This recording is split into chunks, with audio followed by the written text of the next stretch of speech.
Hello friends, you are watching magical English club. आज हम सीखेंगे डेली यूज़ इंग्लिश सेंटेंसेस। कुछ ऐसे सेंटेंसेस को इंग्लिश में ट्रांसलेट करना जो हम अपनी लाइफ में डेली यूज़ करते हैं। इन सेंटेंसेस को आप ध्यान से सुनिए और अपनी इंग्लिश इम्प्रूव कीजिए। हमारा पहला सेंटेंस होगा, यह मेरा दूर का रिश्तेदार है। He is my distant relative.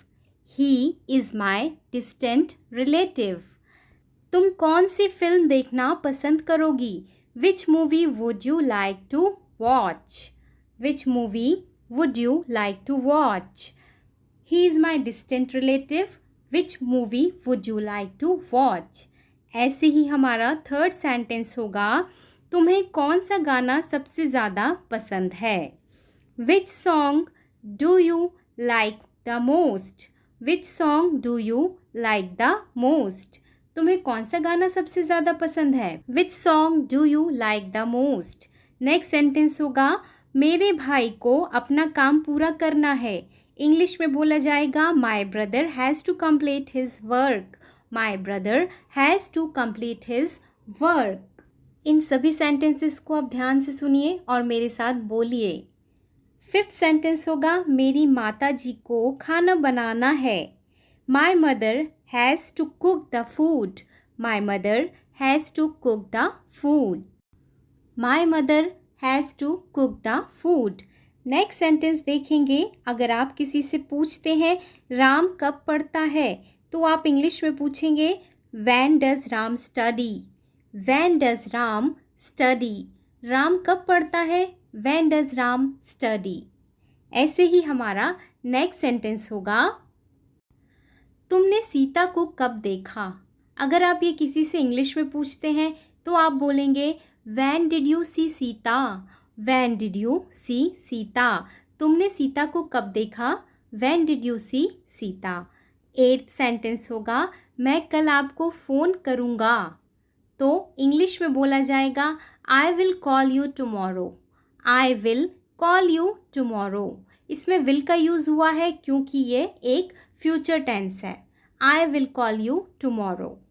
Next sentence है, इस बात को अपने तक ही रखना।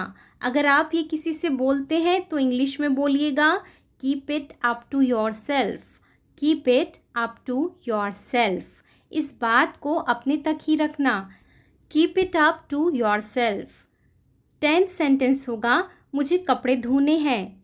तो इंग्लिश में हम बोल देंगे, I have to wash the clothes. I have to wash the clothes. मुझे कपड़े धोने हैं। I have to wash the clothes. 11th sentence है, आपका भाई कहाँ काम करता है? अगर आप ये पूछते हैं तो इंग्लिश में पूछिए, where does your brother work? Where does your brother work? आपका भाई कहाँ काम करता है? Where does your brother work? और अगर आप किसी से पूछते हैं आपने ये पुस्तक कहाँ से ली, तो पूछिएगा, where did you take this book from? Where did you take this book from? आपने ये पुस्तक कहाँ से ली? Where did you take this book from? Next sentence देखेंगे, वो अभी अभी गया है। इंग्लिश में बोला जाएगा, ही हैज़ जस्ट गॉन। या आप बोल सकते हैं, he has just left. He has just gone या बोलेंगे he has just left. Next sentence है, क्या झगड़ा है? इंग्लिश में बोला जाएगा, what's the conflict? और पूछ सकते हैं, what's the dispute? What's the conflict? या बोला जाएगा, what's the dispute? 15th sentence है, शाम के दो भाई हैं। इंग्लिश में बोलेंगे, Shyam has two brothers. Shyam has two brothers. Shyam के दो भाई हैं। Shyam has two brothers.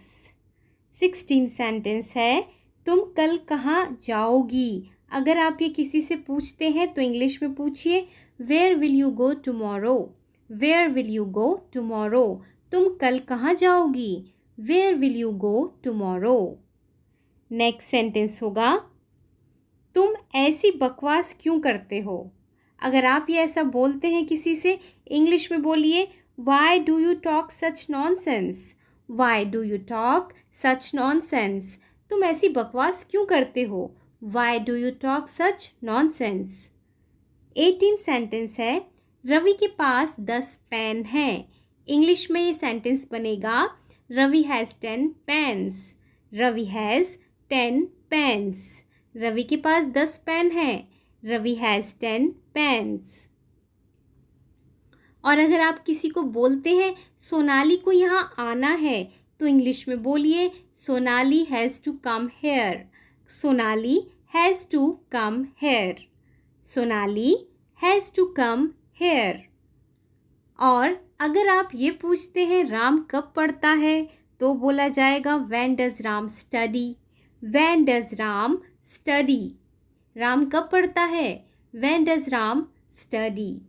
I hope आपको ये सेंटेंसेस अच्छे से समझ में आ गए होंगे और आपने सीख भी लिए होंगे। आप ऐसे ही और वीडियोस देखना चाहते हैं, अपनी इंग्लिश इम्प्रूव करना चाहते हैं, तो चैनल को सब्सक्राइब कर लें, लाइक शेयर करें और कमेंट करके ज़रूर बताएं कि आपको ये वीडियो कैसा लगा। Thank you.